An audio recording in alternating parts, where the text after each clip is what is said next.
I had no idea what I was doing. I had no idea what I was getting into. I remember making my first sale. One of the coffee shops that carried this tea called me up and said, I want these things. And I kind of panicked. I was like, oh my God, I'm making my first sale. But also like, what do I do?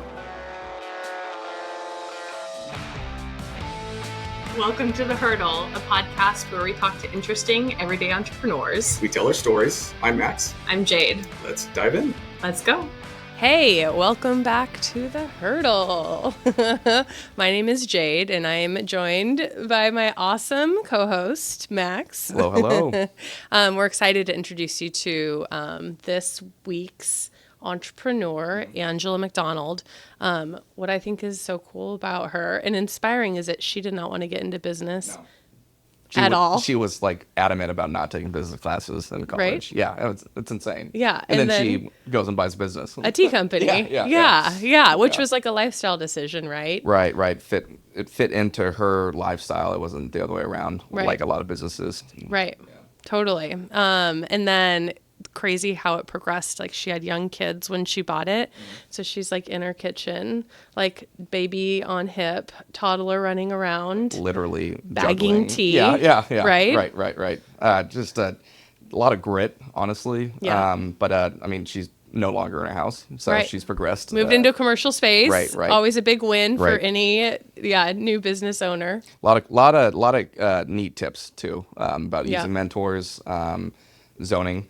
Right. That was a big thing. Right. How to handle zoning Yep. and dealing with inspectors when you're moving into commercial space. Yeah, totally. Cool. Right. Well, let's dive in. Let's go. Welcome. We're so glad to have you with us today, Angela. Do you want to just talk to us about how did you get started with your tea company? Because you're a tea entrepreneur, business owner. A teapreneur? Ooh. Is that good? Oh, there we go. I like that. So, gosh, the story of how I kind of started with this company it's a long, complicated story, but I'll give you kind of the shorter version. So I lived in India and Tibet for 3 years. And while I was there, I got married to a man who was from Tibet and living in India as a refugee. And so when we moved back here to the States, I finished up my degree at the university in cultural anthropology and quickly realized how useless that was in terms of finding a career, no matter how much I loved it. And so I was trying to figure out what the heck I was going to do as soon as I finished school. And of course, we wanted to be able to continue traveling back and forth to India and his family in Tibet. And so we were kind of trying to figure out what would give us flexibility. We wanted to have kids. I wanted to be able to be home with them, all these different things. And through a set of coincidences, I stumbled upon this family that had started this really small little tea company, had it in, just a bedroom of their house, had a handful of, wholesale clients. And that was in Eugene. That was in Eugene here. And they had kind of moved on with life, done other things, and were just kind of wanting to get, to sell this company and get rid of it. And I always have loved tea. And but when I was living in India and in Tibet, I kind of had a whole different exposure to different types of tea and different ways of drinking it, and just a kind of a lifestyle that revolved around drinking tea. Yeah, I don't know about the tea lifestyle. This is awesome. It gets very heavily tied into kind of all facets of life. In India, the common thing is to go to the chai stalls on the corners of, almost every street and have tea there. They come in, it's different regionally, but at least in Delhi and in, the north, in the villages where I was, you'd get these little tiny glass cups full of tea that was, usually a black tea, probably in Assam, that was heavily sweetened. It was like syrup. Okay. Like Starbucks level sweet? Oh, probably even more. Whoa. Okay. They're serious about sugar in India and specific things. Okay. And it was usually, not the spiced chai that we talk about. Chai just means tea in Hindi. Okay. I didn't know that. We're learning everything. Right. And so, when people talk about having chai in India, a lot of it is just plain black tea, and usually with milk and sugar. And this was, a tradition. You would go and have tea with your friends. You would have tea over business deals. You would take anybody you were trying to impress. You would just take them out and, buy them cups of tea and, Very social. talk business. It was a very social thing. Anytime you went to somebody's house, you had tea. Instead of coffee. Oh, yeah. Okay. Coffee, so like at here in least the it- U.S., it's coffee or drinks, alcohol. Right. And there it's tea. There it's tea. Okay. Very much so. Okay. And in Tibet and within the Tibetan households in India and the colonies there, it was usually either green tea or a type of compressed and fermented tea that would come from China. And you would get From cups China. of it. Interesting. Yeah. Okay. So And you said fermented tea? I've never heard of that. Yeah. So there's a type of tea. It's called, depending on where it's grown, it's either pu'er or hecha, or sometimes it's just called dark tea. And it is one of the only types of tea that actually goes through a real microbial fermentation process. Most of the other teas, like black tea, it is oxidized but not fermented. And so the dark teas, they're usually compressed into bricks or round discs or various different shapes, and then aged for, anywhere from a couple of years to 100 years. And they're very, very earthy, sometimes very smoky. It's a really unique style of tea that I had never had before in my life. I'd never heard of. And in India, because we, had to boil the water to drink it, instead of drinking water, we pretty much just drank tea. So we had a pot on our stove of this fermented tea all the time. And we would start a pot, with a chunk of leaves that would break off of this brick.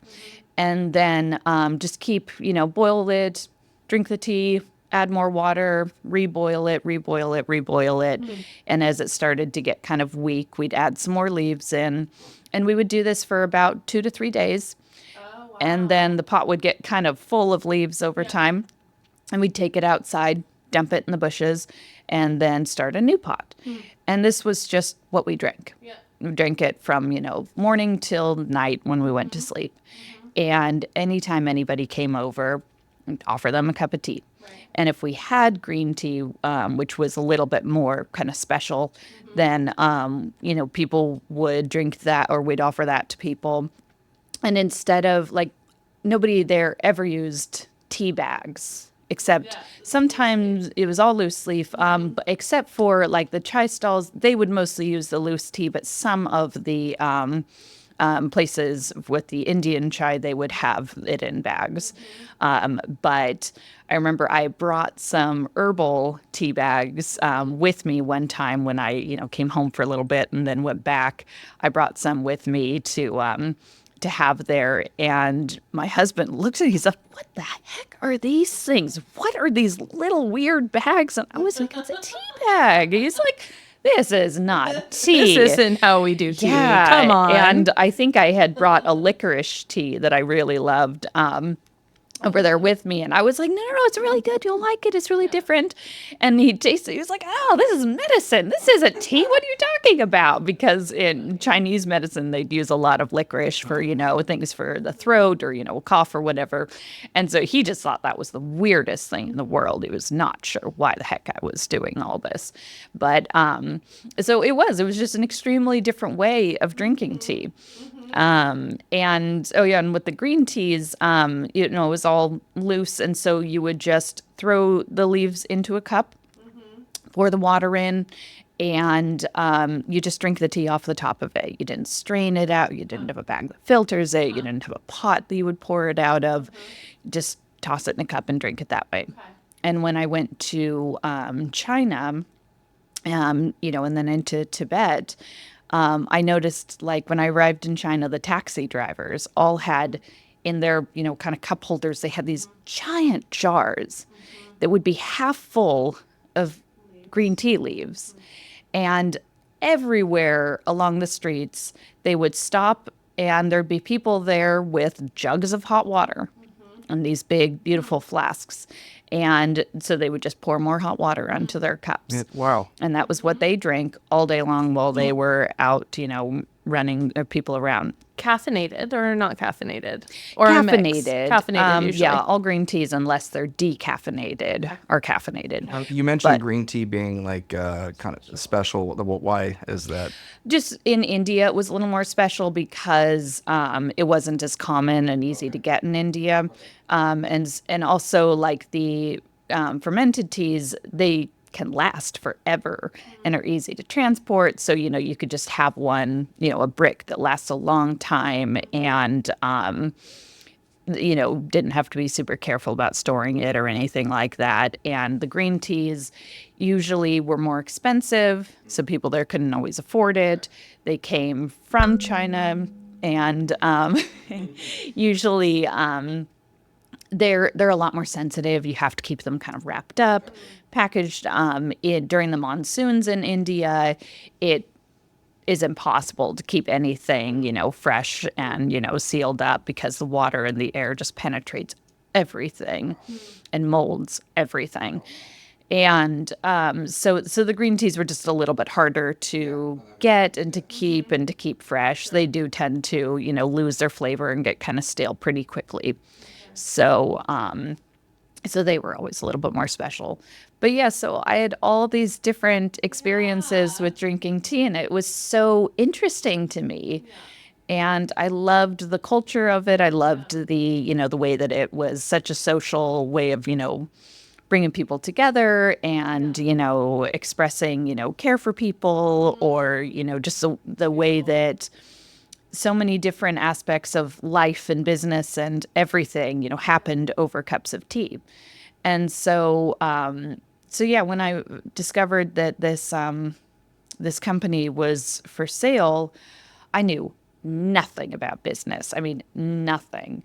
But Well, and I remember when we had when we met the other week and we were chatting with you about your story, you made some comment like, and who would even care about business? Like, it was to that. You were like, when I was a young person, why would I go into business? Who would want to go into business? Oh, yeah. When I was in college, people would say, oh, you should take a few business classes. It's really helpful. And I was just like, whatever. I'm never going to be in business, like, part of the capitalist society or, whatever. I was young and idealist and, wanted to do arts and, all these different things. So I Fun I how just things completely... come back around and end up serving you in a way, right? Yes. And we end up learning. Yes, exactly. Yeah. Okay. So You knew tea. I knew I didn't know even business. know I didn't even know a lot about tea at that point, but I did know a bit about it, and I really liked it, and I recognized it as an opportunity where I could have flexibility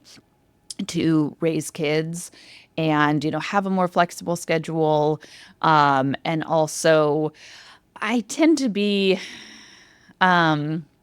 like doing things that are a little bit different, a little out of the box, and I like kind of creating and developing things. And so, the idea of working in an office, for a larger company or something was always a little less The appealing dreaded to me. JOB, right? Yeah. Man, they're the career, worst. And so I always kind of envisioned myself doing something a little bit different, a little more unique. And I didn't really know how long I would do it or what it would turn into. Right, you thought, hey, let's go for it and buy this company. Exactly. I thought, let's try it out, see how it goes. Plus, of course, that, where does tea come from? India and China are the two main places that it comes from. My husband spoke Chinese and Hindi. And, I was like, this is a great way for us to be able to keep that connection between our families and our friends and be able to continue traveling. And so it just seemed to kind of tick the boxes of what I wanted for, in our lives. So very strategic. decision? Well, it's lifestyle first, and then what kind of situation fits my lifestyle, right? Yes, it definitely was not, at least for, quite a few years, it was not the best financial decision. That was not going to get me rich quick. Right. I want to dive into buying of the company because, like you said, you weren't into business. You didn't want to do any kind of financial stuff in college. And then this opportunity comes for buying a business, and you've never bought a business. I mean, you never even thought about it, right? So Yes. Can you speak to us a little bit about that? Sure. So that was really intimidating for me because it was complex. I didn't know anything about how to value business, what a business was worth, what to expect, what to do. There's a lot of, there's legal paperwork, there's, registrations with, the state and, just a lot of different facets to it. And so I reached out to a group that no longer is around Eugene, but they helped people with small businesses and get off the ground. And I went to them. Luckily, the owners had some paperwork, P&L or profit and loss statements and, inventory and those types of things already. And so I brought those documents in and said, like, what do you think? Now, their asking price was very high. And it was essentially, I think, for them, an attempt to recover the money that they had invested into the company. Yeah, but that's not necessarily what you should pay for a Exactly. company, right? Yeah. Exactly. And I tend to always, especially at that time when I didn't really know what I was looking at, I wanted to give people the benefit of the doubt, if they say it's worth this, and maybe it is. It was more money than I had at that moment, but I thought I'd look into it. So I went and talked with this group, and they looked at the numbers and were like, this business is not worth that much. And they really explained to me kind of how the valuation works to some extent. Because so why wasn't it worth? I mean, because it wasn't profitable. Oh, okay, so that's pretty cut and it dry. wasn't exactly. So when a business isn't profitable, it's essentially worth the inventory or, a few different things that it had. It didn't even have a lot of kind of goodwill with it because the company was so small. There wasn't a brand. There wasn't a brand that was recognizable. There wasn't a long customer list of, existing customers. There wasn't a lot of infrastructure already set up. And so so I ended up making a really low offer because it was something that I wanted to do. So it was worth something to me. But an informed low. It sounds like it was an informed offer, though. Also, and I not talked just a lot. lowballing. No, it was. This is what I can pay and what it's worth to me. Right. And if and I talked with the owners a lot and said, I understand if that's not something you can accept, but they did. Because they did accept it. They needed it to move on. They wanted it to go to somebody who was excited about it. Right. They knew that it was unlikely that they were going to reach their asking price.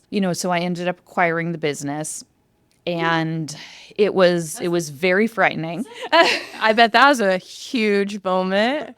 How did you feel when it was done? Like when you were signing the paperwork? It was a little terrifying. I had no idea what I was doing. I had no idea what I was getting into. And I didn't really know where to go, what to do with it. But I have it now. Exactly. It was kind of one of those moments of, oh, look, I have this thing. Right. What do I do now? What? Yeah. So what were the challenges you faced in the early days of running this brand new to you business? Right. So, just the day-to-day things. I remember making my first sale. Somebody, one of the coffee shops that carried this tea called me up and said, I want these things. And I kind of panicked. I was like, oh my God, first, like, oh my God, I'm making my first sale, but also like, what do I do? Yeah. And so because you don't have processes in place yet. Right. And the owners had kind of given me a tiny bit of training on like, on, making the teas and packaging them, and even a little bit on like making the invoices and things like that. But I called my best friend and I was like, I made a sale. I have the products made and ready. I made the invoice. What do I do now? Yeah. Yeah.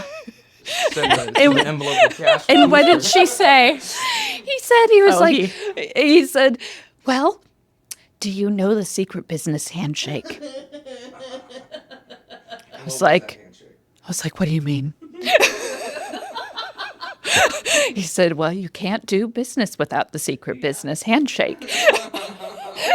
And I was kind of looking at him like, right. It was over the phone. Yeah. Because I think I had taken the call and was trying to act calm and, professional, but then I needed to deliver it. And I was like, do I just hand it to them? Like, what do I do? Right. And Right. he said, well, you have to know this thing. I was like, oh, God. And he laughed. He was like, there's no secret business handshake, Angela. He said, you hand them the product, you hand them the invoice, and that's it. They send you a check. Yeah. Yeah. I was like, really? That's it? But I think this speaks to like the reality, which is as a business owner, there are so many processes that you need There to know. are. There are so many like just the intricacies, right?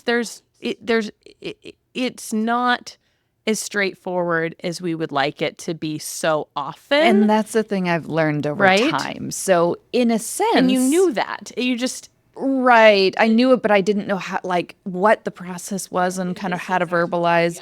So, in a sense, from that first sale, it was like, yes, you bring them the product, you give them the invoice, done, sales done. But there are, now when I have employees that are, managing a customer or, bringing out deliveries, I forget sometimes how many details there are because I have learned them and know them so intuitively now that I forget that it's something that I also had to completely learn from scratch, You have and to like thus put that I yourself need to teach back somebody. into that moment, right? Yes. So, there's delivering in order. Where do you deliver it to? Do you bring it into the front of the business? Is there a back area that they want you to bring it to? What do you do with the invoice? Do you bring it to the office and get a check? Do you leave it with the person who receives the order? Does somebody need to receive the order and, visually see every single item that's coming in and match it to the invoice and then sign it? Does the person pay upon receipt? Do they pay me when we deliver it? Or do they have terms? What kind of terms do they have? Are they actually going to send me a check? Right. Which they have is the product, a good one. but I don't have the money yet. Right, Exactly. yeah. Plus, there's then the fact that, I got into market of choice, which I was so excited about. It was a big one. It was early on in my days, and I was so excited. I was like, yes, my business is going to take off. Well, they said, oh, we're going to put you in our news advertisement that we put in the newspaper, and so you'll get some good visibility, and I think maybe have a sale or something like that to kind of get you going. I was like, oh my gosh, that's fantastic. That's huge. Yeah. But that meant that my products were going to go in every one of the stores, and they had at that time maybe 6 or so stores. And so I called up all the stores. The buyers were not necessarily very receptive to me telling them that they had to suddenly carry my products as opposed to them deciding if they wanted to or not. They were like, well, it's going in the newsletter. We have to carry it. And they were not always very happy about that. And they didn't already know. That hadn't And they already been didn't- communicated. No. And so I was... Yeah, so who'd you talk to? Like, who told you that the stores were gonna have it? It's the main buyer Okay, and for Market of Choice. they didn't necessarily communicate that to the stores. Yes. Oh, And interesting. this is a thing that I have learned, especially with chain stores, is that the things that you would think that are communicated throughout the organization are not necessarily. and people are not necessarily happy to see you. And they get a huge amount of requests for, them to carry people's products. Everybody's product is unique. Everybody's product is interesting. Everybody's product is sure to sell in their stores. And they get so inundated with this, they just brush you off like, You're one whatever. of thousands. Exactly. Yeah, yeah. Why do I even care about you? Right. And so, I don't have one of those, personalities where I can go in and be like, this is the best thing you've ever seen. You should absolutely carry this product. It's, going to sell better than anything else in your store. And I don't necessarily have that just like sheer, just like drive and confidence that, Well, you mentioned goes- you don't like selling. You're not a seller. Selling. I hate selling. Yeah. That I'm happy. I can talk to people about tea for hours and hours and hours. Trying to like close that sale. Yeah. I'm like, if you don't want it, you shouldn't get it. Right. Honestly, that's kind of refreshing, though. You're not trying to give someone something they don't want, right? Like, you're like, tell me if you want it, and I'll give it to you, right? Yeah, exactly. I'm like, and because I think I hate aggressive salespeople. I was going to say, this probably comes from... It comes from my own experience and just my own personality. I tend to be very just kind of like easygoing about things. And so, the second somebody comes up to me and starts, selling and selling and, trying to get me to buy something, I immediately back away. And sometimes later I walk away and think, geez, I actually wanted that product. Why did, like... You pushed me away from it. Yeah, I'm like, I actually kind of wanted that thing. Why did I not end up buying it? And it was like, oh, because I felt so uncomfortable being pushed so hard that I was like, I just have to get out of here. And so I don't like to do that to other people. And I've, of course, learned over the years that there are ways that you can not be pushy, but also, really present a product and, that some people are going to, like it and some people won't. in a very neutral way. Right. And you have to, not be sensitive to, if somebody just doesn't like it or somebody just doesn't think that it's going to sell in their stores. Buyers have so many considerations to take into account. And, as a buyer for my own products, I have a lot of considerations to take into account. And so you slowly learn all these things. But let's see, you're circling back to Challenges in the early days. Right. So looking at getting this new account with Market of Choice, I was so excited. And I was getting into all these stores and I thought this is going to be fantastic. But suddenly I had all these orders and it was like, growth. This is great. I'm, selling all this product. But I had to fill all these orders. And they'd said, we get 30-day terms. There was no negotiation on this. Can you go over 30-day? What does that mean? So basically, I send them the product. And if the invoice is dated today and they get their products today or tomorrow, they will send me the money for that product in 30 days. Okay. That's a long time. That's a long time. So when I had just spent all of my money buying this company, and suddenly I had to put out a whole bunch of money in product that I was sending them, but I wasn't going to get paid for a month. I kind of had a couple of nail-biting weeks where it was like, I assume they're going to send me a check. And I was checking the mailbox every single day. Like, is the check going to come? Like, when's it going to come? Because I need to, pay my rent or whatever. Right. And support yourself. Yeah, right. And so, there were those first few larger sales that I kind of was like, oh my gosh, this is a lot more stressful than it seems like it should be. Yeah. And the funny thing then is that you've made the sale and you think this is great. Yes, the first sale is a little bit hard because of, these terms are, getting all the product together, but then it's just going to be great. Mm-hmm. Well, I was a small company. My product, because it's loose leaf, because it's a more specialty product, because there's a lot of tea in each of the canisters that I sell, they had a higher price point than most of the other products in the store. And so, you go into a grocery store and there's an aisle of tea. Of just tea, yeah. Or half an aisle of tea. It's a huge number of SKUs, huge number of products. Mm-hmm. and the majority of them are under about $6. When mine are Just on the shelf affordable. for, 12 to 15 or, somewhere in there, they're not going to be the biggest seller. And so, especially when I didn't have the brand recognition Right. and I didn't have the resources to be down, in Ashland doing a demo every week to Right. get people to try my products and buy them, they didn't sell in every store. And so my expectation that I was going to get, repeated orders from these stores all the time didn't necessarily happen. And you're on your own at this point, right? Like, You're working from home. Yes, the company was located inside my home in a bedroom. I had a certified domestic kitchen. So I had to also learn. I mean, I had worked in restaurants and things before, and so I knew the general food safety rules and whatnot. But I had to, have inspections every year, get certified with the in your home. in my home Wow. Where you're raising your children. where I was raising my children. I had my first child when I had owned the business for about a year or so. lot of Anybody with memories small with the baby children, strapped. oh my gosh, yes, yes. The number of times that I was, typing in invoices while bouncing a baby on my knee. I got really good at typing one-handed because, you're holding a child, nursing them while you're, writing emails.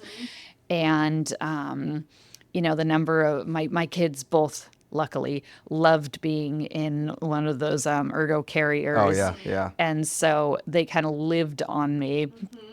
And I would blend tea and package it into the packages and label them while swaying my hips, like this with my God. them. I still, to this day, sometimes when I pick up objects that are, kind of approximately, 10 or so pounds, no matter what it is, bags of tea, whatever, I just start swaying my hips. It's just, it's just ingrained in me. Yeah, yeah. And so, saying that they grew up in my business is kind of an understatement. So you have tea in market of choice. It's not selling the way you hoped it Right. would. So, again, it's one of those things where, just growth. It's a problem with growth. The common idea in, with what people will tell you about businesses, growth is always good. You want to grow, you want to grow, you want to grow. So market of choice was, of course, kind of a small scale example of that. 6 stores, a couple of SKUs each, was, in terms of larger business, it's, kind of a small thing. But because I was such a small company, it was a big thing for me. And so, I kind of geared up thinking, okay, all these stores are going to probably place an order maybe, every 2 weeks or so for a case or two of tea. And so I need to make sure that I have, there's 6 stores. So that means, let's say 6 cases, every other week. That's 12 a month. So I need to have enough tea to, be able to do that in addition to all of my other accounts that I have. Wow. Which, again, on a small scale, that was still an increase. And so, at that time, all the money that I made in the business was just simply reinvested back into the business. My husband had a job that, mostly sustained us. I also worked part-time at a natural food store called the Kiva here in Eugene. And so we had other income. And so, everything just got reinvested back into the business. But, I ordered slightly larger quantities of, tea, thinking, okay, I'm going to have this increase in sales. And then when that increase didn't come necessarily, or didn't come in the size that I was expecting it to, suddenly I had all this extra tea on the shelf. And tea, luckily, has a pretty long shelf life, but it doesn't last forever. And so, I was like, if, I need to sell this tea within a certain period of time, otherwise it's going to kind of go bad and I'm just going to lose that money. Plus, I started realizing over time, with a couple of the stores that would order here and there, but sales were clearly not that great. I'd visit the store and I'd look at the tins that were on the shelf and I'd realize like, oh my God, these are really old. A customer might not know that, but you were like, Right. yeah. And somebody's going to buy this. And I mean, yeah, tea doesn't go bad. It doesn't expire. It's not going to hurt anybody, but flavor is not going to be very good over time. You're a premium So, tea, right? So people are right. expecting. So people are paying a higher price for Right. it. And I was looking at these things thinking, oh, shoot, somebody's going to buy this and it's not going to taste good. And then they're not going to buy it again. They're going to think, oh, this company is charging all this money for, stale tea.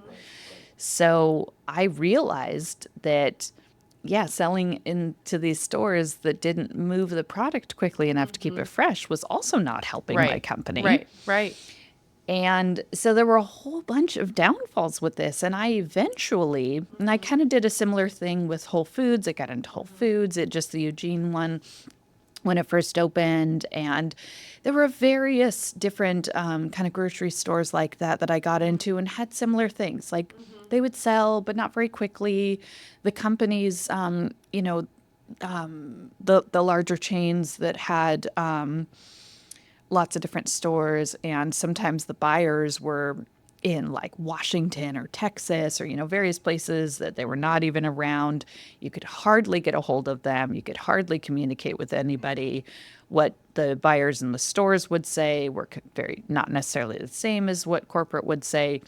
And some of these accounts took a huge amount of time and effort, It even sounds just to like- maintain. Yes. So there that's what it was, sounds like. it was very complicated. Yeah. And so eventually, All I growth kind isn't of good. Right. It was taking a huge amount of time and a huge amount of stress for very little sales, and the products sitting on the shelf maybe longer than I wanted them to. And so I eventually was like, you know what? I just think these are not the place for my products. How long? Not the right way. Yeah. Right. And how long did that take you to come to that conclusion? Because that was pretty early on. You got the market of choice. Right. It was several years of trial and error, for sure. And I definitely learned over time that not every customer was a good customer. Yeah, that's And especially with sales, there Can you were tell us more about that?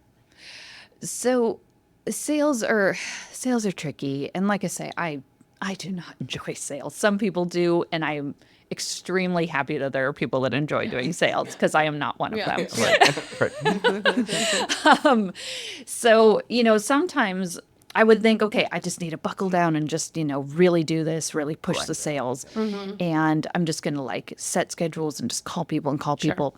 Sometimes there would be a lot of buyers that I would connect with and send them samples and check back in with.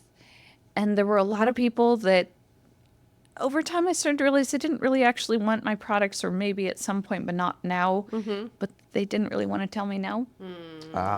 And so I'd call them every couple of weeks and, wait on hold and, get transferred, finally get to them, maybe not get to them, leave a message, try again. And I'd say, oh, yeah, your products were great. I don't really have space for them right now, or, something like that. Or, oh, I haven't quite gotten around to trying the samples yet, give me some time. And I'd call them again. And this would sometimes go on for And months. you feel like you're doing your job well, I would imagine. Like Right. I'm staying on top of following up with these I'm people. not doing anything wrong. This is Yeah. the way. Well, this is what I've been taught this is to how do. companies This is how grow. companies do it. I would have, reps calling me for the same type of thing. They'd send me samples and, and again, I'd sometimes be like, sometimes it would just be like, no, this is clearly not something that's going to work for me. But, a lot of the time it's like, well, maybe eventually. But, when you're so busy and you're, getting calls from all sorts of things, like at some point you're just like, oh, I'm just going to kind of ignore that. I'm just going to kind of ignore that. Yeah. And so, I mean, it's not that I was, or, it's certainly not the fault of the buyers that were doing this, but it's just kind of a natural thing that we all do. And so, but I learned over time that, again, not every customer was one that was worth putting the effort into. So I'd usually call a couple of times.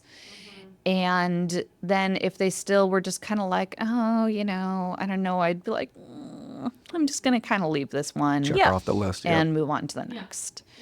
And again, I kind of learned like large grocery stores that had, huge sections of, products that were, way cheaper than mine Right. were probably just not going to be the best fit. And I learned that things like coffee shops and restaurants were really good because when they carried my products, they were always hard to get into. But if they did start carrying my products, instead of glossing over a shelf and not noticing that one SKU was getting low and then not reordering that product, which is what happens in large grocery stores. They tend to be pretty good about reordering things that come through like one of the large distributors because they just go through and scan the, items and just do it all at once. Whereas the smaller companies that they have to like find their phone number, call them, Right, order right. something. It's like, oh, I'll do that later. Well, then the SKUs just kind of disappear on the shelf. And the buyers are busy. They're hard to get a hold of to check in. And so at a coffee shop or restaurant, they have one Earl Grey tea, and it's my Earl Grey.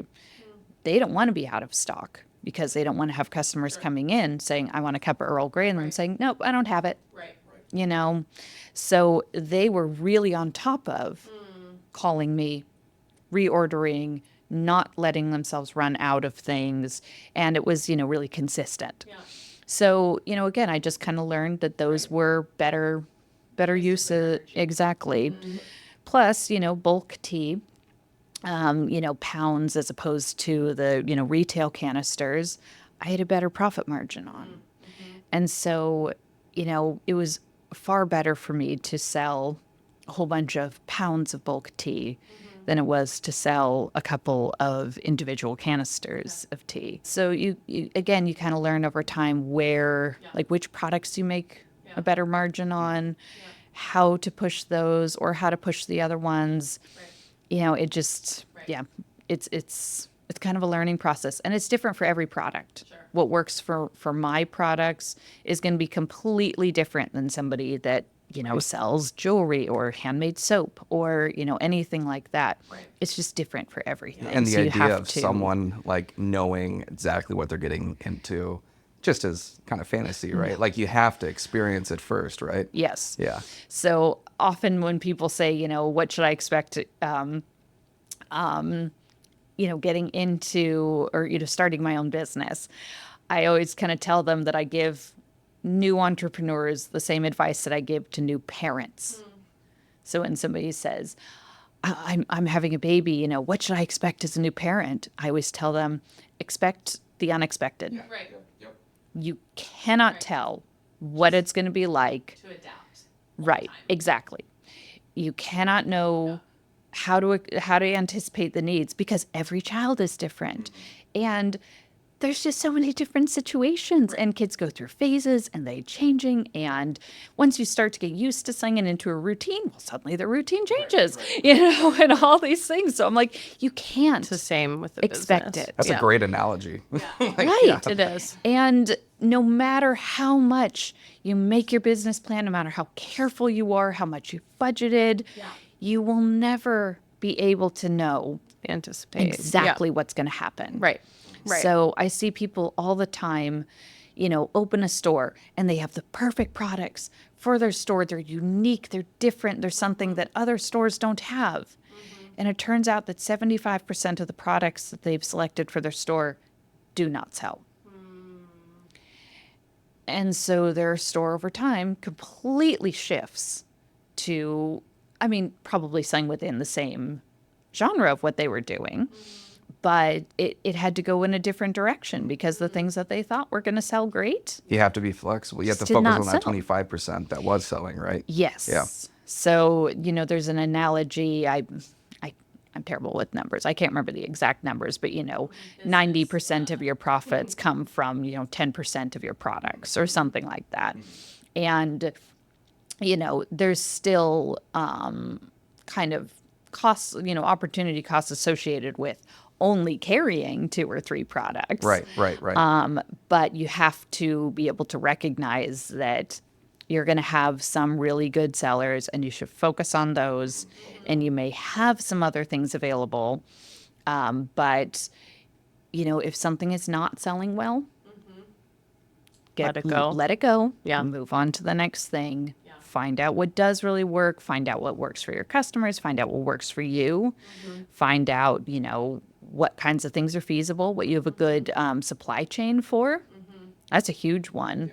I have to be super careful what kinds of products I carry, because if I don't like getting my herbs, because just because of variability within the market and within harvests, weather conditions, political conditions, social conditions, all sorts of different things. For things like rose petals or ginger root, I have to have about 5 places that I can get them from. And if I only have one source for an item, or even 2, I have to know that there are going to be times that I simply can't get it. That's just something you Because- expect to happen, right? Yeah. Absolutely expect it, because people run out, especially with something like, an agricultural product. Once the harvest is done, once it's all sold out, you can't just manufacture more before the next harvest arrives. And so, there are certain things that are kind of available in abundance. Cinnamon is not hard to come across. Ginger root is typically not hard to come across. Certain things, but then things like rose petals are a lot harder. Star anise can be hard. Really good quality cardamom pods can be a little bit hard to find, at least at, affordable prices. So, I know whenever I create a new product that there are things that I have to be able to have a good supply chain for. And then there's some other specialty things, like I bring in some teas from Vietnam that, again, the harvest happens, and I try to get as much as I can, but I have to anticipate how much I'm going to be able to sell. And then when that product is sold out for the year, it's sold out. And so there are certain things that you just know that that's going to be a limited supply each year. You do the best to anticipate how much you will need or how much you'll go through and order appropriately. But then you also have to, let your customers know once this is gone, it's gone. It's a true seasonal product. Right. Yeah, it's not just a sale. It's like there's no more. Right, Yeah, exactly. yeah. So, but I would not do that. So those seasonal things I have as, things that I enjoy carrying, that I think are really good products, that I enjoy, working with the farmers that, produce them, but they're not my main money makers. My most popular tea it's called Daydreamers. It's a black tea with cardamom, rose, and vanilla. If I sell out of that at the holiday season, I'm in big trouble. If I sell out of Vietnamese green tea during the holidays, it's just gone until next year, but it's not going to cause big financial problems for me. Yeah, and that's wild. These are all things you've learned, like year 1, year 2, year 3. I mean, it's, Oh gosh, these are lessons. You learn. I mean, it's hard to really say at what point you do. It's just so slowly along the way. I think the main thing was that at some point I did run out of rose petals in about October or something like that. Pre-holiday. At pre-holidays, I had just enough left to get me through like November, but then basically all of December and January I was out, and I was like rationing them. I was trying to figure out, okay, should I put the bulk product out of stock and keep the retail ones, because I'll end up, because of how the price margins go, I might be able to end up making more money if I sell just the retail ones versus the bulk.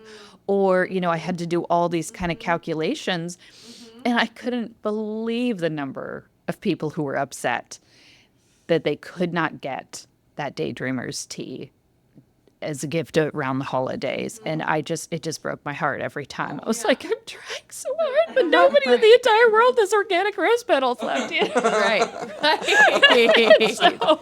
And so I couldn't do it. Yeah.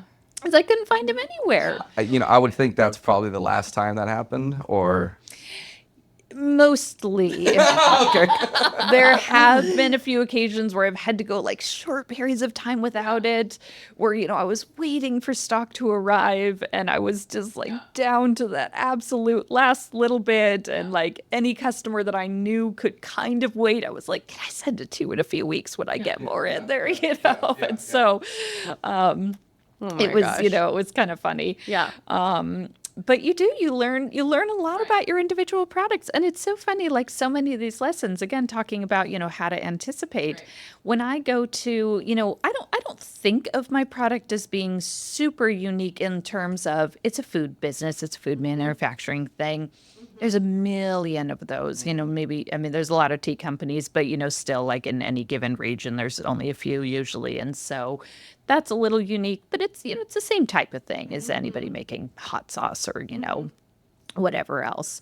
And so, I think of my business as, in general as being a fairly common thing. But like when I go and talk to business advisors who haven't necessarily dealt specifically with food manufacturing, they've dealt with all sorts of other businesses. I've noticed that even they can give general business advice, but there's so many things that are specific to my business that They just can't advise they on. don't necessarily know It's not those their industry. details, Right. or, they'll offer advice. And I'm like, a lot of the time that would be very true. But in my specific situation, I don't think that's going to actually apply. Can you talk to us about, when we chatted the other week, you mentioned the Small Business Development Center here in town and how you reached out to them at a certain point in the early years of running the business and how that was valuable to you. Could you talk to us a little bit about what a Small Business Development Center is and the kind of support that they offered you? Yeah, so the Small Business Development Center at Lane Community College here in Eugene was absolutely amazing. And I mean, I can't even begin to, express how much they've helped me throughout the years. Where were you at with your business when you first made contact with them? I think I had been in business a year or so, a little over a year, I think. And I had kind of heard of them, and somebody that I knew recommended to me that I take a program. It was their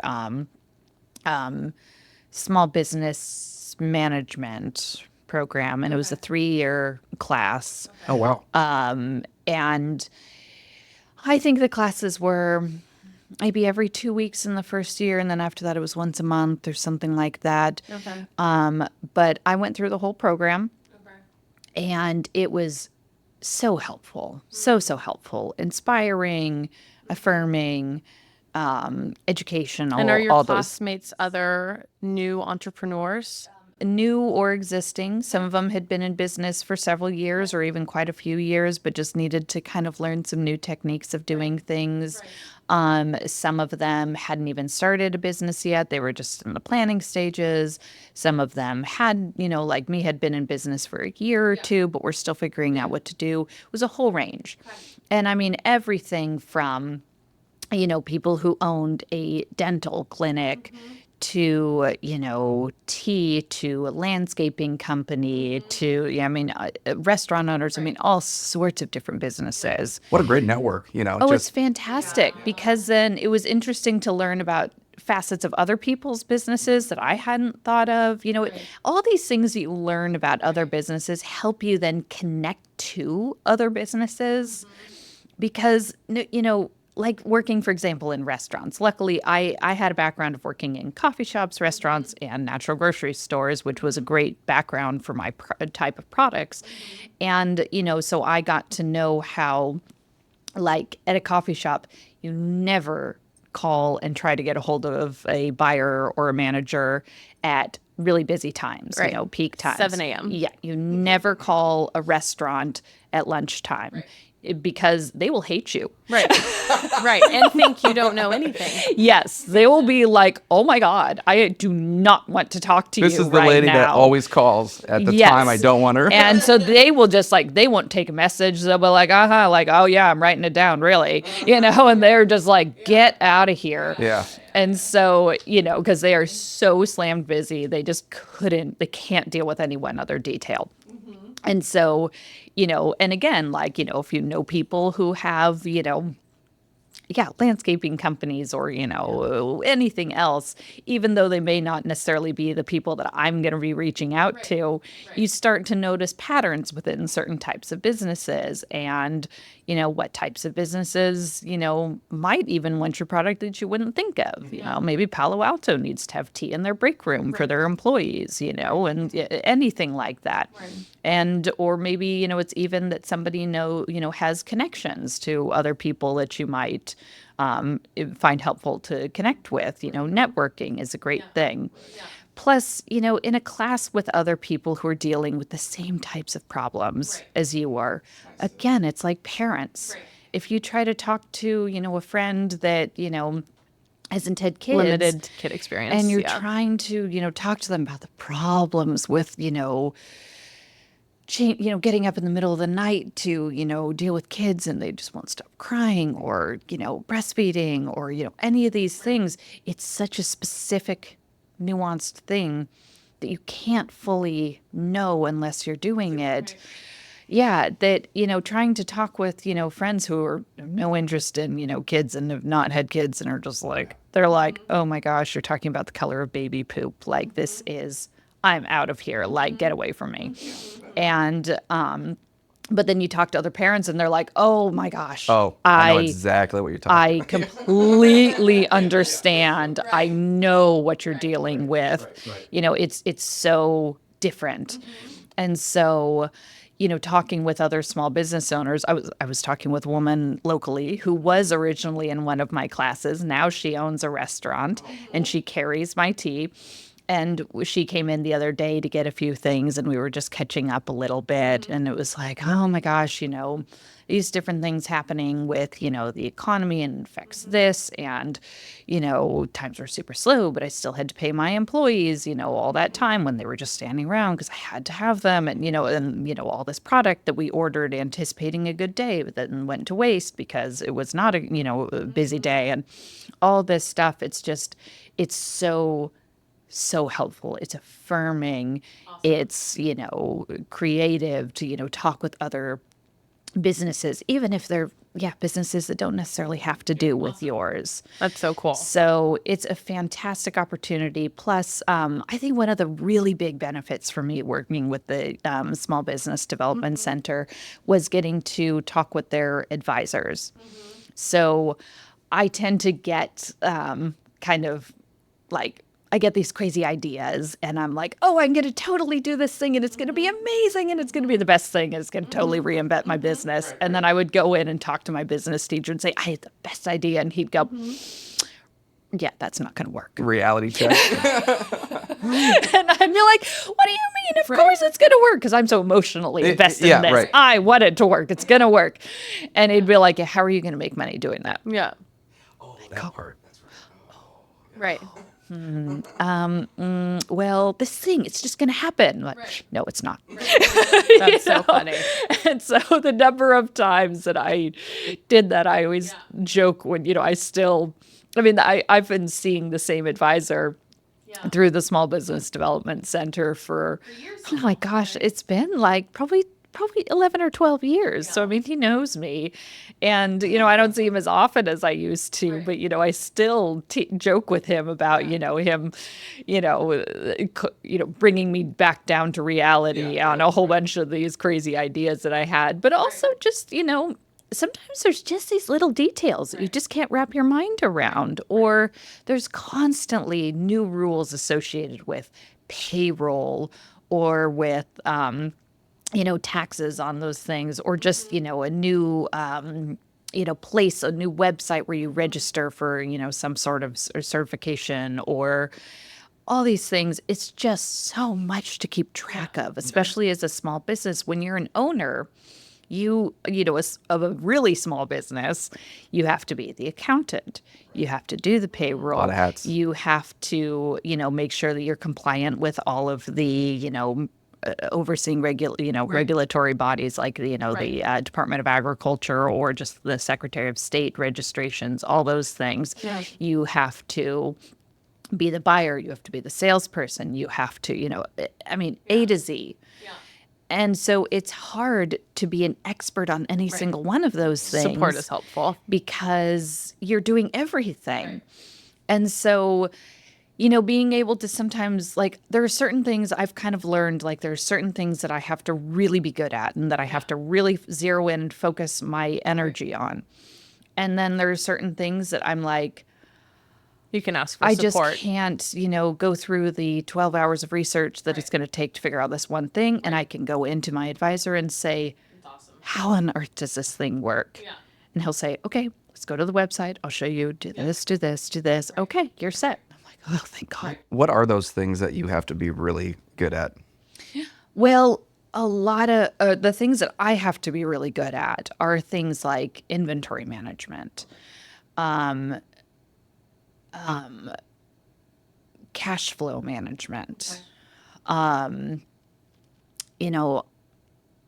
and training employees, kind of, even though I'm not good at sales,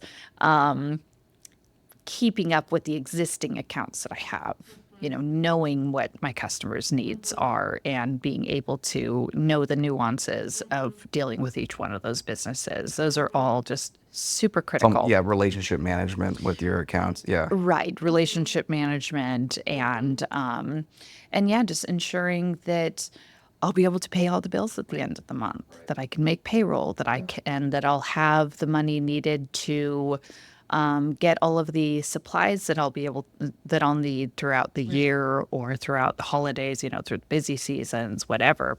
So a lot, used to be before COVID that I could pretty easily, consistently buy small amounts of herbs and teas and at kind of in any time of the year, as long as I had a few suppliers, because somebody always ran out of something. But as long as I had a couple of suppliers, you could usually find things. There was so much supply chain disruption that happened with COVID that all of a sudden, if I didn't get, ginger root to last me through 9 months of the year, I might have a really hard time finding it, or I'd have to pay double what I, had budgeted for a long period of time. And Right, so which would have a huge impact. it has a huge impact on my ability to, sell things. And being out of stock of products is not good, because if you're out of stock of one SKU on a shelf at a store, Customers who may be going somewhere else. they will get it from a different place. And that SKU on the grocery store shelf, shelf space is premium. If there's an empty spot, they will fill it with something else. Right. And so it's not as simple as just, losing sales for a month while you're out of one product, or thinking, oh, they'll buy something else if I'm out of this one product. If I can't supply Earl Grey to a coffee shop, they have to have an Earl Grey. So they'll start getting it from somebody else. And so, and then they tend to be in kind of habits of who they get things from. What's the last number I called, right? Right. Yeah. And what label is on the shelf right now? Because I don't want to have to make a new shelf tag. You mentioned payroll, and I was kind of, you were solo for so many years, right? And then now you have payroll. Like, when did you hire your first person, your first employee? When did I hire my first employee? Trying to remember now. Well, and that happened while you were still in your home, if I remember correctly. So you're raising your children in the same place you're running your business, and then you have your first employee in your home with you and your children in your business. Yes, and that was really challenging.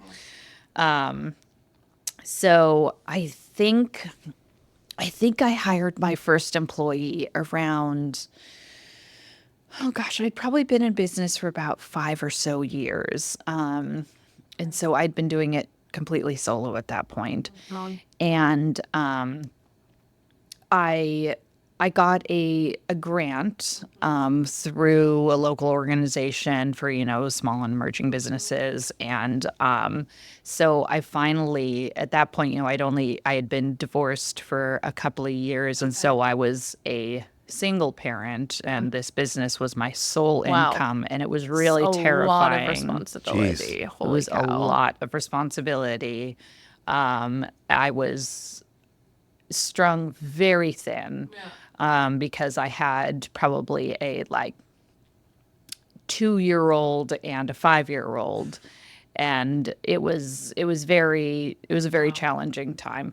And but yeah, I got this grant, and I thought, oh my God, I can finally hire somebody to help me with this, and I was so excited.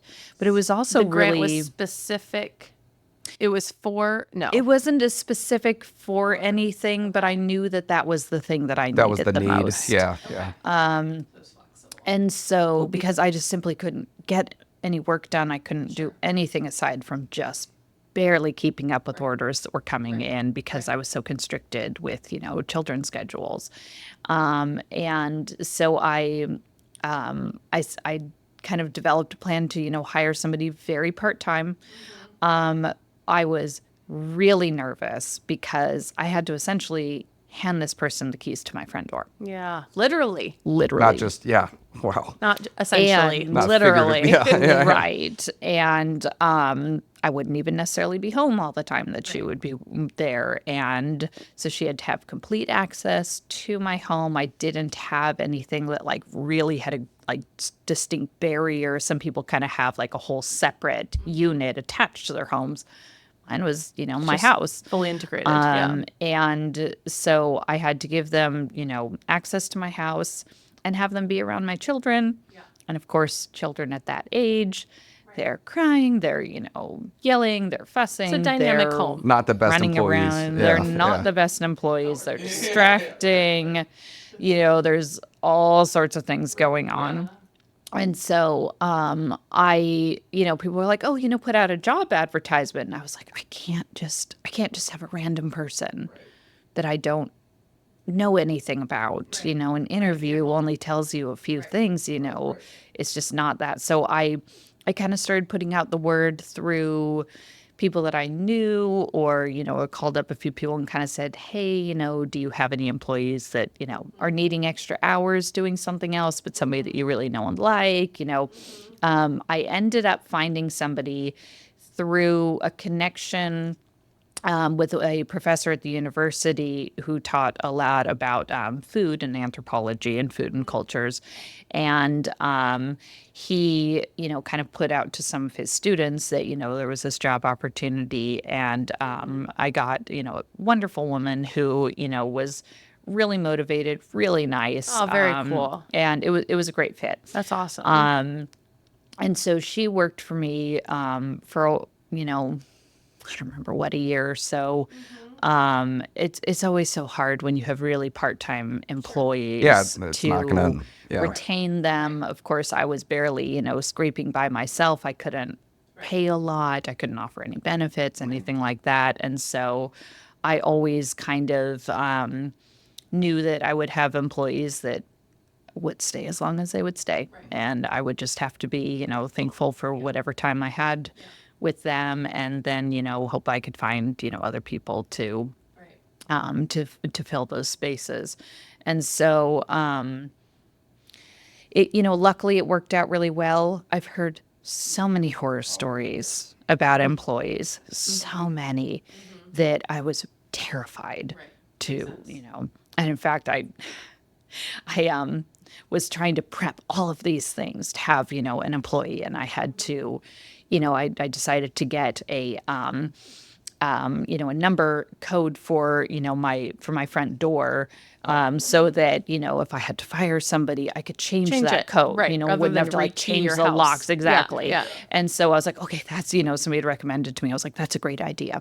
And so I bought, one of those, keypad locks, and I was all excited. And my best friend who I owned my house with, who's now my husband, he's a funny guy, and he likes to figure out how things work and how to, manipulate things. He's a computer guy and stuff. And as soon as I brought this new lock home, he was like, "Ooh, I wonder how easy that is to pick." And so he went out and in 10 minutes picked the lock and opened my door. Well, I was like, darn. That wasn't the right one. I was like, This was such a good idea. why did you do that? We're like, this is a door. Oh, I was really upset with him. And so, but whatever. Okay, I just, sure, you can pick into anything at some point. So I just have to have faith that that's going to work. Yeah. Another thing that I did is I bought a safe because I, needed to have a place to put documents, really valuable things, and also like, having employees, you have, their paperwork, their social security numbers, you have to have a place to really keep it secure. Yeah. So I was like, I need to have a safe. So I went out, bought one, and again, I brought it home. He picked it. And Avery said, I wonder how this works, how this mechanism works. And he broke into the safe. That's a career. And I was so angry at him. That's hilarious. So funny. I was like, I'm doing all this work. I'm trying to be responsible. I'm trying to be secure. I'm trying to do it. And you're just breaking into everything. I was really irritated. He thought it was really funny. Well, it is funny. Yeah.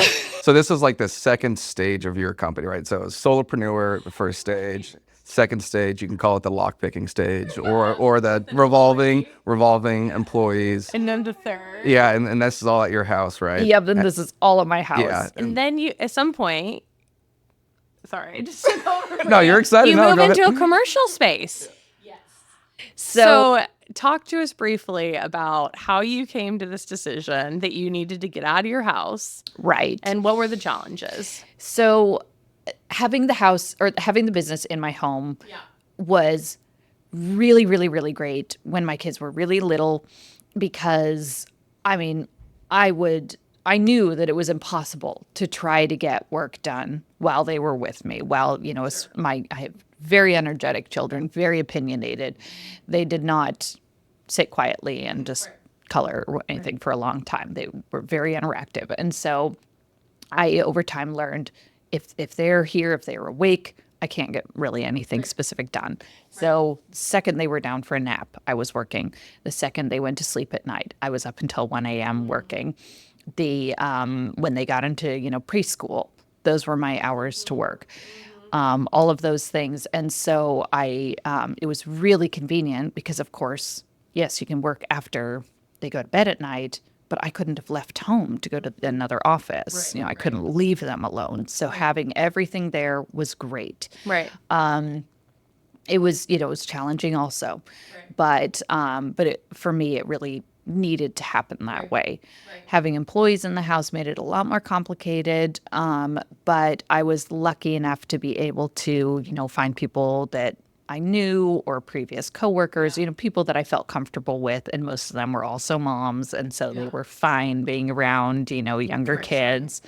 And so that all was great. But as my kids got a little bit older and, we're starting like kindergarten, which was a game changer. It's amazing. Then I started to kind of think more and more about moving it out of that room. The room it was the master bedroom of my house. So I was stuck in this teeny tiny little bedroom, which is like, that's fine. And this room, as the company grew, got fuller and fuller and fuller and fuller. And as Avery liked to say, in those last few years that it was in the house, it was like a glacier. It just kind of kept slowly creeping farther and farther and farther out into the house. And I got a little storage unit just for some of the, just marketing material stuff and, things that were not food related. And that helped, but it just kept growing and growing. And I had You reached a breaking point, right? I reached a breaking point. I had an employee who was really good at like organizing spaces. She could totally visually, put things together. And at some point she said to me, I cannot make this space any bigger. There's no other place to put things. And I kept going for about 2 years after that. But you just had to like shuffle past people in the office. You couldn't have more than 2 people in that room at the same time. It was just insane. And every time a new shipment came in, it was a game of Jenga trying to figure out how to move just sounds everything in. stressful. Yeah. It was very stressful. But we managed to, make it work, but it got to a point where I was like, I'm at that scale now where instead of ordering, enough herbs for a few months, I really need to be ordering them for the year. Right. And then my costs will be lower. I won't be paying constant shipping costs. And, just bulk prices go down. And then I'd have that consistency of products. But there's no place to put them. Right. And I can't really have employees in here with me at the same time very often because there's just no space to even walk. There's no space to move. Right. And so it just was not feasible anymore. To stay where you were. Right. And I remember, again, with help from the small business development advisors years ago, I'd always said, for practically since I bought the business, I was like, oh, yeah, it's only going to be in my home for a year or two, and then I'll move it out. It'll be great. And I, at some point, went to my advisor and said, oh, yeah, what I really need to move it out into a warehouse with a small store in the front. The store will have people come in, have foot traffic, and that'll pay for, the storefront.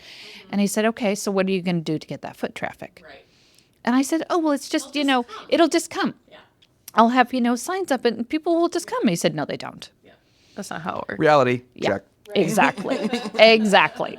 And I was like, what are you talking about? Of course, how do businesses do it? That, people just see it and then they walk in. He was like, no, that's how businesses fold. Yeah. So I kind of, again, was all right, fine. So I always kind of kept that in my mind of like, he's right, having costs go up so exponentially, it's not going to just suddenly pay for itself just because you have a space that people can walk into. Right. So and of course, being a single parent, owning my home, I've always been very careful about keeping overhead costs as low as possible and about avoiding debt as much as possible. Because I see businesses constantly who just accrue and accrue and accrue more and more and more debt, and they just get buried in it. Even if their business is profitable, they're just paying it all back in interest. Yes. So you weren't going to go buy a spot. You were going to go lease one. Is that the? Oh, sure. Yeah. Lease a spot, but then also just really make sure that I had calculated it out enough that I knew that I could pay for it. Even if things didn't go the way I planned. So I planned the way I was able to kind of budget, knowing that I could move into the space was when, I realized how much money, like how much my cost would be reduced by being able to buy enough of for products in the scale that I needed to be able to get lower prices. So I would be saving money with that, though of course that requires the initial, input of cash to, increase the inventory to that. But, I was kind of already cusping on that. And so it was going to be more productive. Plus, I hoped, and I did carve out a small space in the front for people to be able to come in and have like a little store there. But the hours for that, so the staffing was already going to be covered by people who were working, filling orders in the back. And the hope, of course, was that there would be some foot traffic and that sales from that would help pay for the warehouse space, but I was not banking on it. It was the margin savings. Well, it was the margin savings plus just the fact that, I was already making enough and, sales were increasing enough. I was just projecting sales and seeing that, the first year or two would be hard, but that with the normal growth that I was having, kind of the organic growth, it would cover the cost of the space pretty darn quickly. And so, and I did a lot of, research on that and found that to be true. And so I, was ready, kind of had a, price in mind that I was able to go or pay for a space, and a space that I'd been kind of looking at for years opened up, and I was really excited. Looked at it, and I tried to do all my due diligence. I called the health inspector and said, what do I need to do to, to look for a space? What are the requirements? Because I knew having a domestic kitchen is very different than having a commercial kitchen space, because it's just a different thing. So, I called my inspector and he said, well, it needs to have 4 walls. It needs to have, a hand wash sink and a 3-compartment sink. And it needs to have a bathroom. And he said the rest after that are kind of details we'll work out. Great. Any space, it needed to have a bathroom, needed to have a water connection. So the space that I'd been looking at for years, it had all those things. It had a bathroom right in there. It had a hookup for, a sink. And I knew a, plumber that, just did a little bit of part-time work here and there. And so she said, oh, yeah, that's, easy to put in a sink there. And But then you found out that inspector didn't know the full, didn't have all of, inspectors work differently. And different inspectors work differently. Right. And I've worked with several inspectors over the years. Interpretations of the rules. Yes. And so once I leased the space, I thought, okay, great. I have all the, I know what I all the need to things do. covered. I knew what I had. So I leased the space, which was a terrifying and thrilling moment. I kind of practically hyperventilated for a couple of days. It wasn't a 1 year, right? And It was a 3-year lease. 3 year. That's big. Yep. And so, so at least space, papers were signed, deposits were put down. And then I, called, I called up my health inspector and he said, okay, actually, in that space, it's a different region outside of mine. And so you're going to have this other health inspector. And I knew that inspector. I had worked with him previously for years. And I thought, ooh, he's a little more, by the book. he's a little more strict about some, certain things. And so I was like, well, I better call him and, check in with him. And he said, okay, tell me about the space. What's the layout look like? And I told him, and he said, okay, well, you need to make sure that, you get your sinks in. You need to have, a 3-compartment sink, hand washing sink, and you need to have a mop sink. And I thought, oh, I have to have a mop sink too. Okay, surely that's fine. And he said, now, this bathroom that attaches to the, or that's, with the unit, does it open directly to, the food production area? I was like, yeah, it's got, it's right there. There's a door. Yeah. And he said, well, there needs to be 2 doors. Yeah. I was like, 2 doors? But what why? do you mean? He said, well, there has to be 2 self-closing doors between the food production area and there. Yeah. I was like, oh my God. I said, well, what if I move the door to the other side where it was open, like not to the production area, but kind of to the other side, which was closer to the store? And he said, nope, it's in the same area. I was like, well, how do I add another door? Well, you just basically have to create another room. So I had to build another room. It's so wild, right? Because you go into this, you just want to have a tea company. You just want to sell tea, right? Mm-hmm. I go by all the regulations that have always been in place for me. And then all of a sudden you're trying to figure out how to add a mop sink and a second door. Right. And then you have to learn the intricacies of these things. Right. Just so you can sell your tea. So the advice would be make sure you're talking to your region's inspector. To your region's inspector plus city departments. So I was like, okay, fine. I will deal with the door. I can do that. I knew there were going to be some unknown costs moving in. There always are. Budgeted some for that. And then I called up my friend and said, hey, let's get, or I want to get the sink installed into here. And she said, okay. And I said, how does, the permit thing with the, with the city work? How do we, do that? And she said, ooh, actually, I'm not, like, I gave up my, I can't remember what it is, my license for, being a plumber a while ago. I just kind of do, little things for, individuals on the side. I can't, I'm not a licensed contractor anymore, so I can't do that. I was like, oh, okay. Yeah. another hurdle. So now I have to call a plumber. Okay, so I had a plumber come out. Yeah. Somebody that my landlord recommended. I haven't really hired a plumber ever.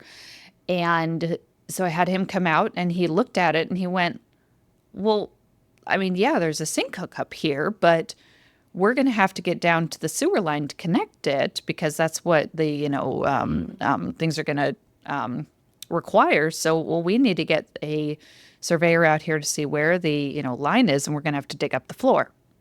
And you're just looking at the money. It's Right, like, right. oh, I know that it's just, it's like one of those rotating things where it's just the Dollar numbers are going signs. higher. Yeah. So we had that surveyed. Well, the sewer line is 6 feet under the ground. So suddenly I'm going to have to build a room, dig up the floor, dig 6 feet down, relay the floor. And I think I didn't pass out, but I think probably every bit of color drained out of me. And there's no backing out. You're in a 3-year lease. Exactly. Yeah. I'd signed the paperwork. You just have to do it, right? Yeah. Yep. So luckily, I called around and called to different plumbers and kind of said, seriously, there's got to be some way. Like, what do I do here? And another plumber that I found, he looked at it and he was like, there's a way we can do this. Yeah. You're not going to have to dig up the floor. Good. It was still $10,000 of plumbing, Yeah. It's a lot of but tea. it was a lot. This is a lot of tea. It was a lot less than the probably $20,000 that would have been required for digging up the floor. I just want to make sure you are currently in business and everything is fine. I am currently in Okay, business. good. Everything was fine. The other funny thing with it was that once I realized that this was all going to take months and I was paying every month for the lease, I thought, oh my God, I have to do something in this space. I couldn't, produce manufactured tea in the space yet. And so I had to, you have something that where it was some sort of a return on this. So I wasn't just paying, just throwing money out for nothing for months at a time. And so I was like, okay, well, I'll get the storefront started. I'll at least get that. I'll be down there. I'm doing all this paperwork. I have other people packing tea at home, but I'll be down there. And so I set up a really small store, made it really nice, had kind of a grand opening thing. And then I got a call from my health inspector a month or so later, and he said, I just heard, an advertisement that you have a store. And I thought, he's going to ask. He thinks that I'm manufacturing tea down at the warehouse where I'm not certified yet. And so I said, don't worry. I am only taking the prepackaged, already made stuff in the certified facility. I'm not packing anything down at the warehouse. I'm just packing it, in my certified facility. I'm bringing it down there and selling it. And he said, well, do you have your mop sink yet? I said, what are you talking about? This guy sounds like my college RA, He's actually a very nice man. I'm sure he's very good at his job, right? Like, yeah. And I said, well, what are you talking about? He said, well, you have a bathroom, right? I was like, yeah, I've got a bathroom. He said, well, do you have a mop sink yet? I said, well, no. He said, well, then you can't have a storefront. You can't be selling prepackaged, foods. I was like, it's dry tea. Why do I need a mop sink? And There's no water. Oh my gosh. so, I mean, it just was one just thing kept after going, the kept next. going. It was one thing after the next. But things are Okay. humming now. Things are good. Things are humming now. Okay, They're good. Yeah. So what's next? Where are you at and what's coming next for the business? So things are going really well. Projected sales are, going about as I expected. There was a big loss that first year due to the construction. But other than that, and my goal for the first year was basically to just break even. Yeah. And so aside from the unexpected construction, that's about what I did. Awesome. And this year, a big things are win. starting to, it was a very successful thing for me. Yeah. So this year, things are increasing. And I'm kind of, the store, I didn't really do much advertisement because that's so expensive. But, people are starting to notice, that it's there. And so foot traffic is increasing. Things are going well. There are a few kind of potential next steps that I'm, budgeting for and debating. And I'll probably, holidays are coming up. We're getting too busy at this time of year to really do much. But next year, I'll start really thinking about hiring somebody to do more sales. And, with transitions in employees, I'll probably, be hiring more labor, probably somebody that's a little bit more like closer to full-time as opposed to right now I have a lot of part-time people. And then I might start looking into bagging some of the tea, making tea bags in addition to the loose leaf tea, just because there's a much larger market for it. It's complex because the machinery to bag the tea, of course, is very expensive, and you can co-pack it, but you have to do it in these very large quantities. And I have to create new packaging. I have to market it. I have to sell it. I have to, all these things. And it didn't really make sense to do that when I was at a much smaller scale. But now you have the But space. now that I have the volume of sales, it's much more feasible. So I'm kind of starting to look into that. So there's a few potential ways that things might go. I'm kind of playing a little bit with how many hours a week I really am there at the store versus, being able to do some other things. I have other projects, of course, always going on. And so, there's a lot of different things that are kind of in the works right now, and we have to kind of see what happens. Nice to be in a position like that, as opposed to just staying afloat. Yeah. Exactly. Right. Exactly. So Start it's to been think really more strategically Yes. again. That's fun. It's really a good place to be in. Congratulations. Things are sustaining themselves well, and it's been very good for me as an entrepreneur to finally have my home to myself. Yeah. Right.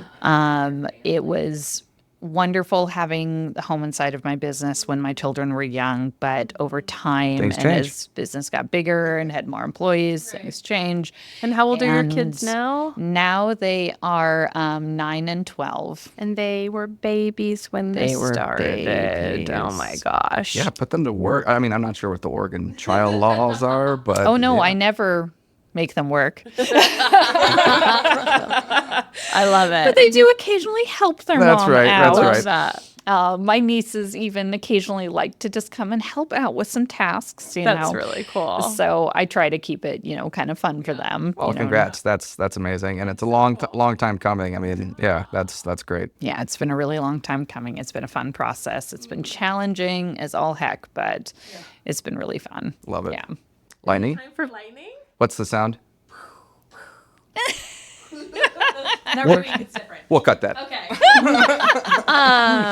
Daily habit that helps you stay grounded and focused on what's most important. Making lists.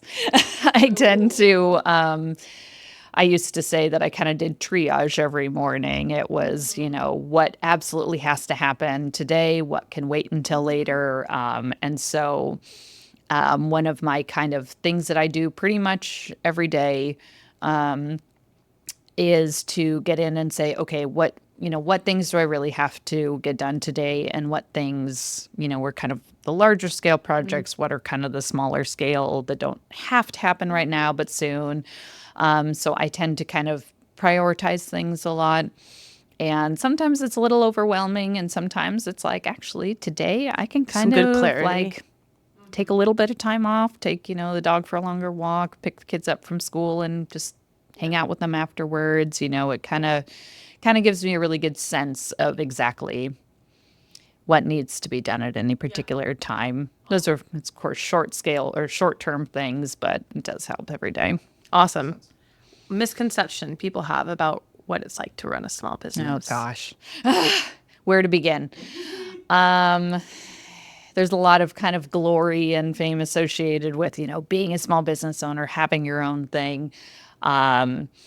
It seems very romantic. At the end of the day, it's very difficult. It's very stressful. It's very challenging. There's a lot of benefits. There's a lot of flexibility. There's a lot of creativity. You get to be your own boss. You don't have to answer to anybody else necessarily. It takes a certain type of personality to be able to do it. It's definitely not for everybody. And the number of nights that you